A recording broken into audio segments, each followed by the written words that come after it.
Most people preparing are fixated on gear lists and food supplies. But here's what no one talks about. The difference between those who survive a crisis and those who do not almost does not depend on what you have. The point is to follow 11 unwritten rules that separate those who succeed from those who fail. And I will speak plainly. The ninth rule is so contradictory that even experienced preparers often misunderstand it, and this could cost them everything. My name is Zach, and I have been training since 2012. Over the years, I studied real survival situations, spoke with people who experienced disasters, and learned some hard lessons myself. Today, I will talk about the silent rules that truly matter when everything falls apart. These are not the trendy tactical tips you see everywhere. These are quiet principles that will help you survive when the noise fades and reality takes hold. Let's move on to the first rule.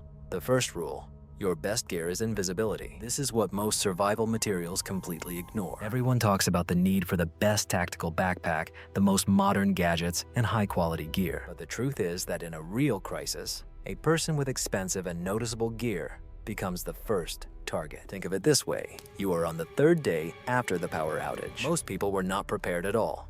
Suddenly, you walk through your neighborhood in a bulletproof vest, tactical pants, and a backpack covered in gear. What message are you conveying?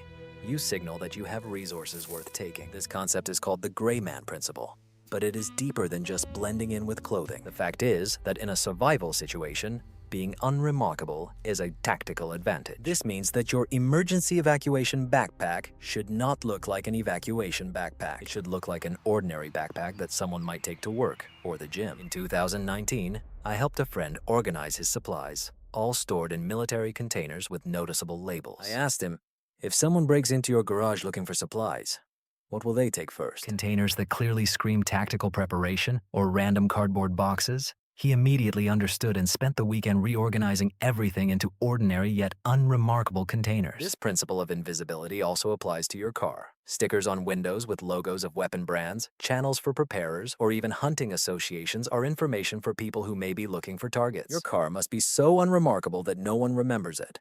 And this is critical. Invisibility is not just a physical characteristic, but also a behavioral one. This means that one should not be the one who boasts about their supplies or posts photos of their stock in social media.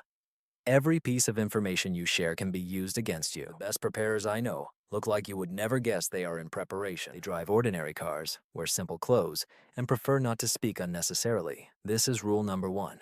Rule number 2. A window changes everything in 3 days. This is a timeline that many do not think about, but it is absolutely critical. When disaster strikes, you have about 3 days before the social contract begins to break down. Why 3 days? Because this is how long most people can cope with denial and slight discomfort before despair sets in.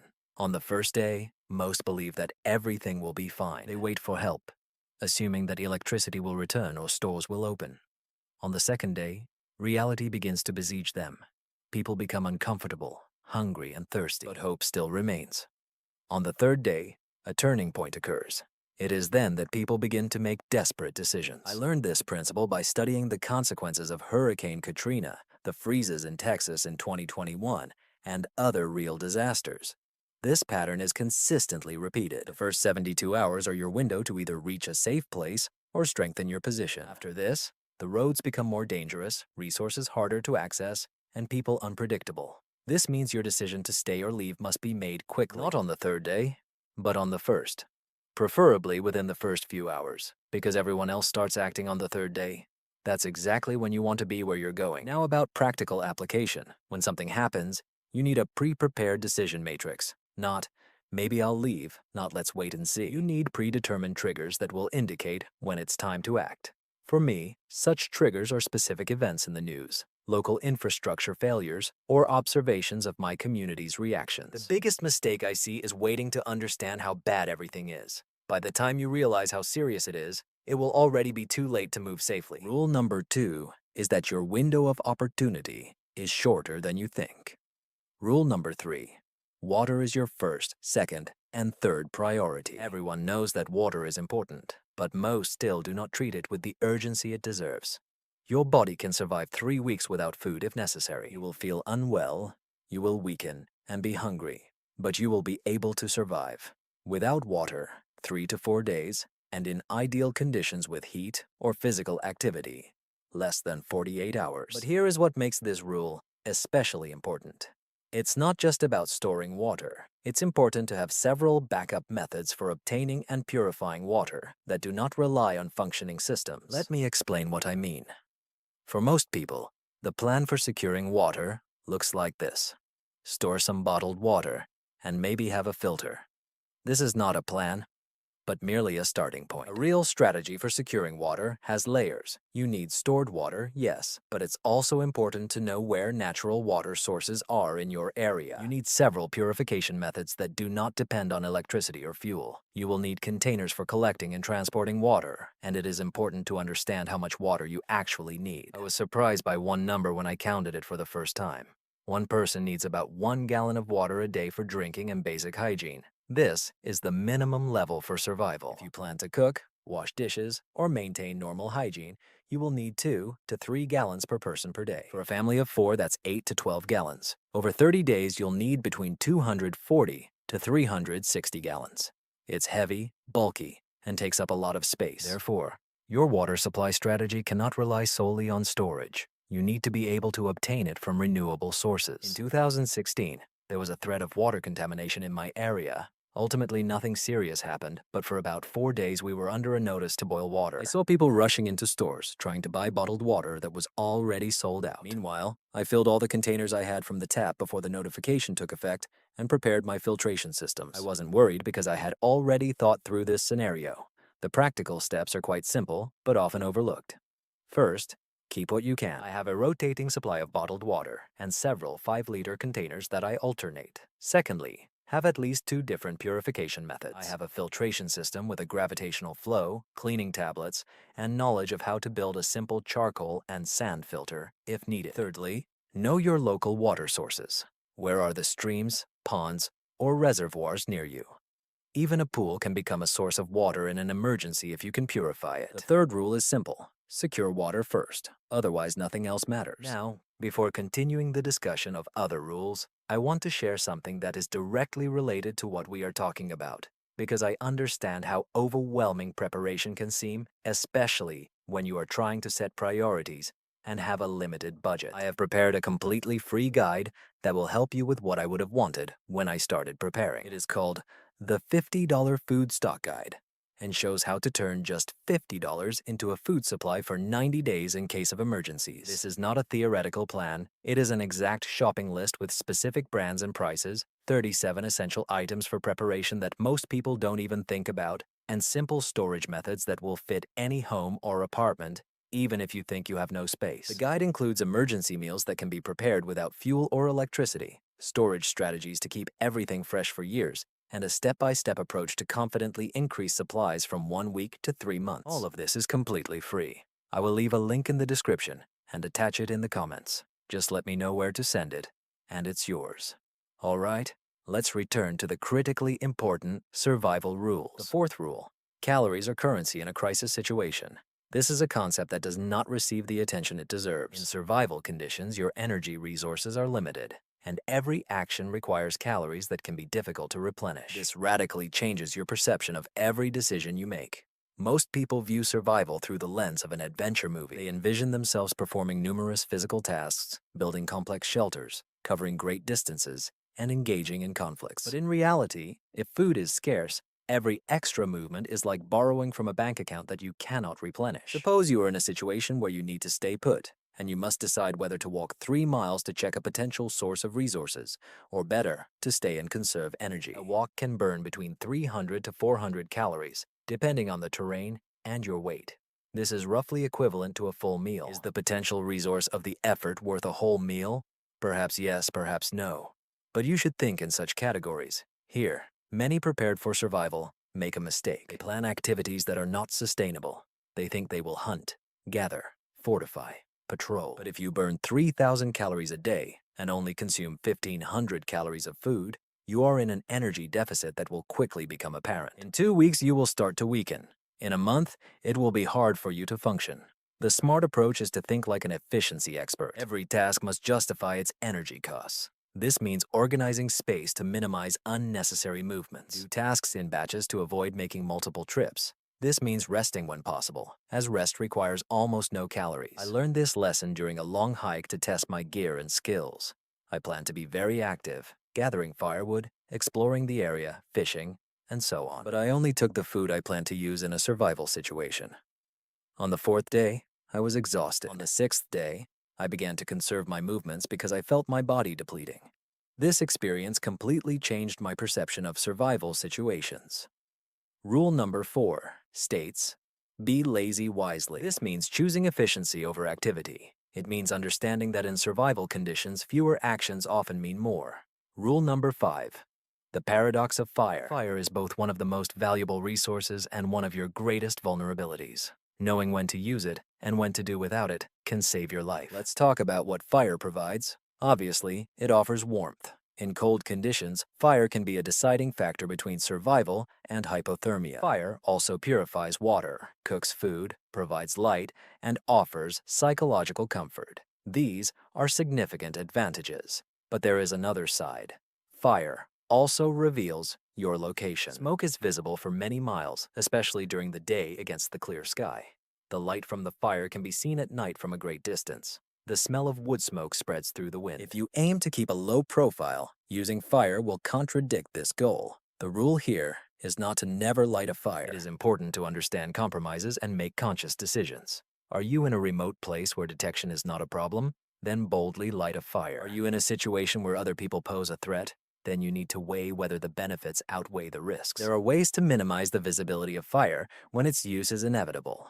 For example, a Dakota hole is a structure that reduces smoke and hides flames underground. Burning dry hardwood instead of greenwood reduces smoke. Igniting a fire in areas with natural shelters, such as ravines or dense trees, also helps. Using fire only at times when smoke is less visible, such as at dawn or dusk, can be strategically advantageous. But here is the main idea. You must have the skills and equipment to survive without fire, if necessary.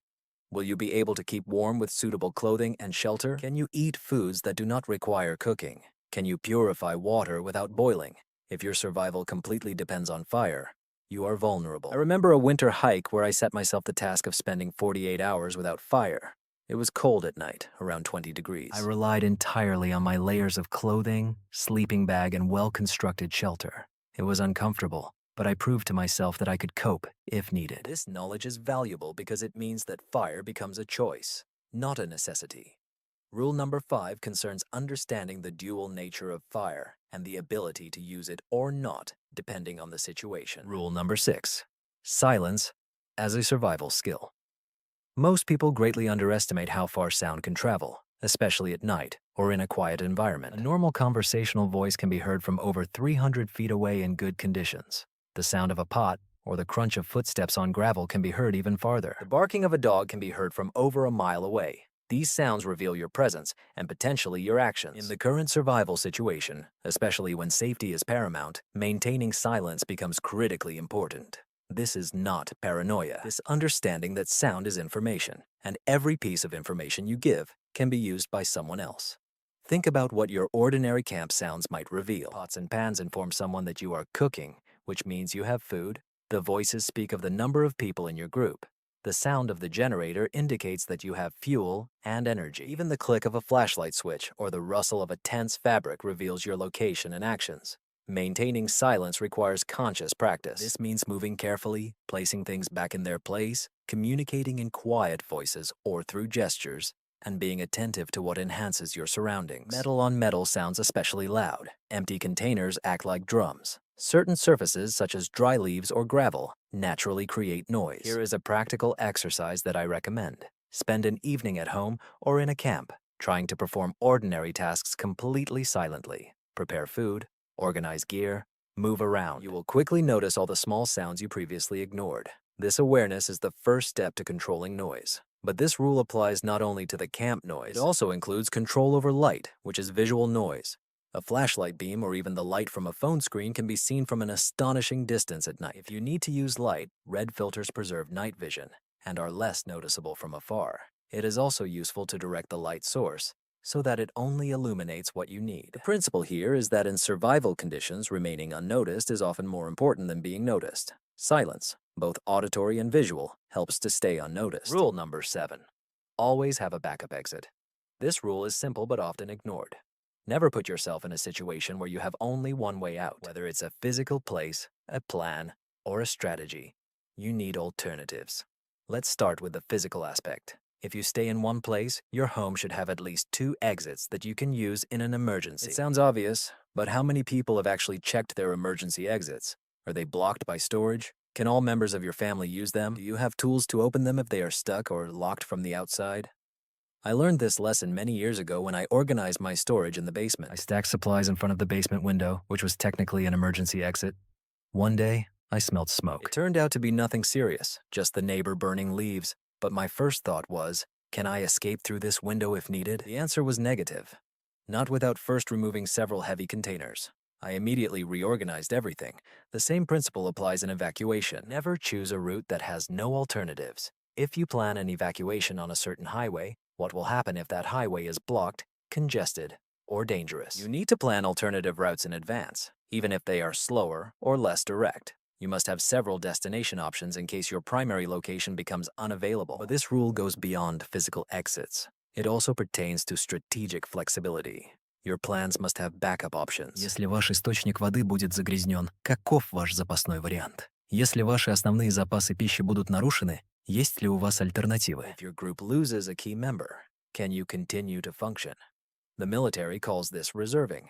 Entrepreneurs must think the same way. One is nobody, 2 is 1. If you only have one solution to a critical problem, you actually have no solution.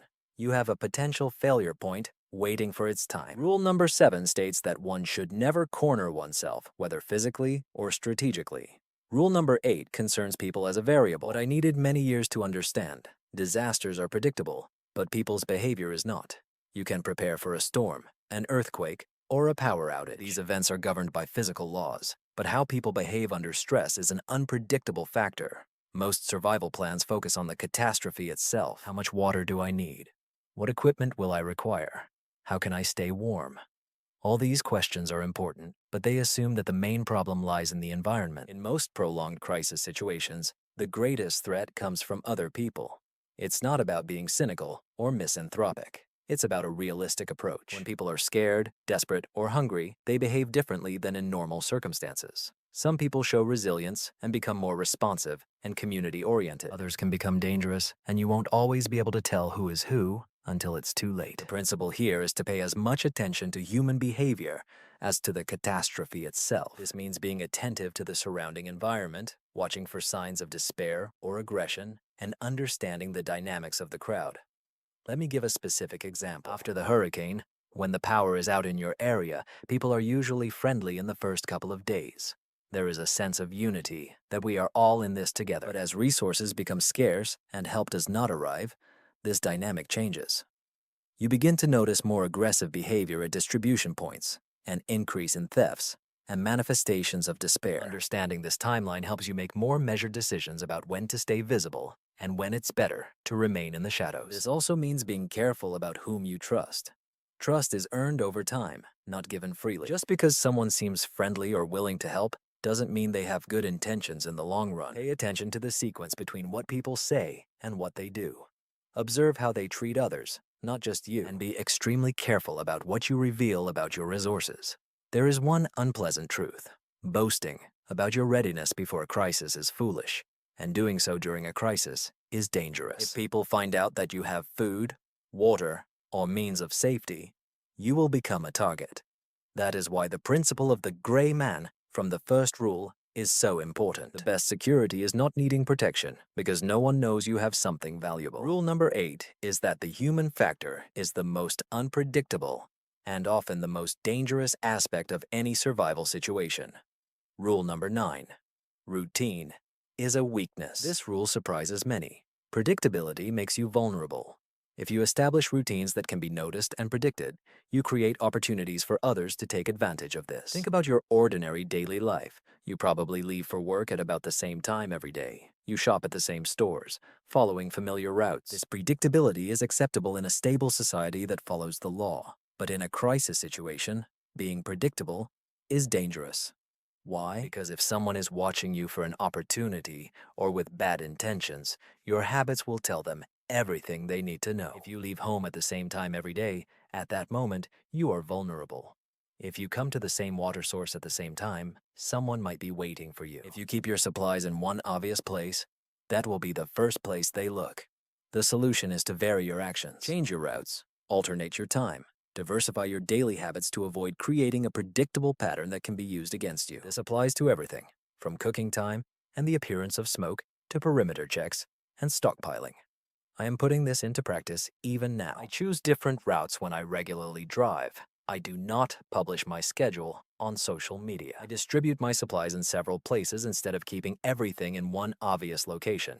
These habits shape a mindset of unpredictability, which can be important in a crisis situation. This rule also applies to protective measures. If you have a security routine, such as checking doors at certain times or changing shifts, these habits can be noticed and used against you. Change them. Be unpredictable in your actions. Do not let anyone, neither friends nor foes, predict your movements or deeds. Rule number 9 is the understanding that patterns of vulnerabilities and their deliberate destruction. Rule number 10, patience is the highest life skill. If I could teach someone just one survival skill, it would be this: the ability to wait.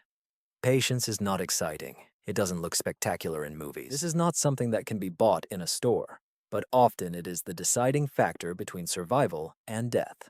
That is why patience is so important. In a crisis situation, there is immense pressure to act, to do something, to achieve change. But action without reflection often turns out worse than inaction. Haste leads to mistakes. Panic leads to poor decisions. Impatience can reveal your location or unjustifiably exhaust your resources. The most successful survivors are not the most aggressive or active, but those who can assess the situation, plan, and wait for the right moment to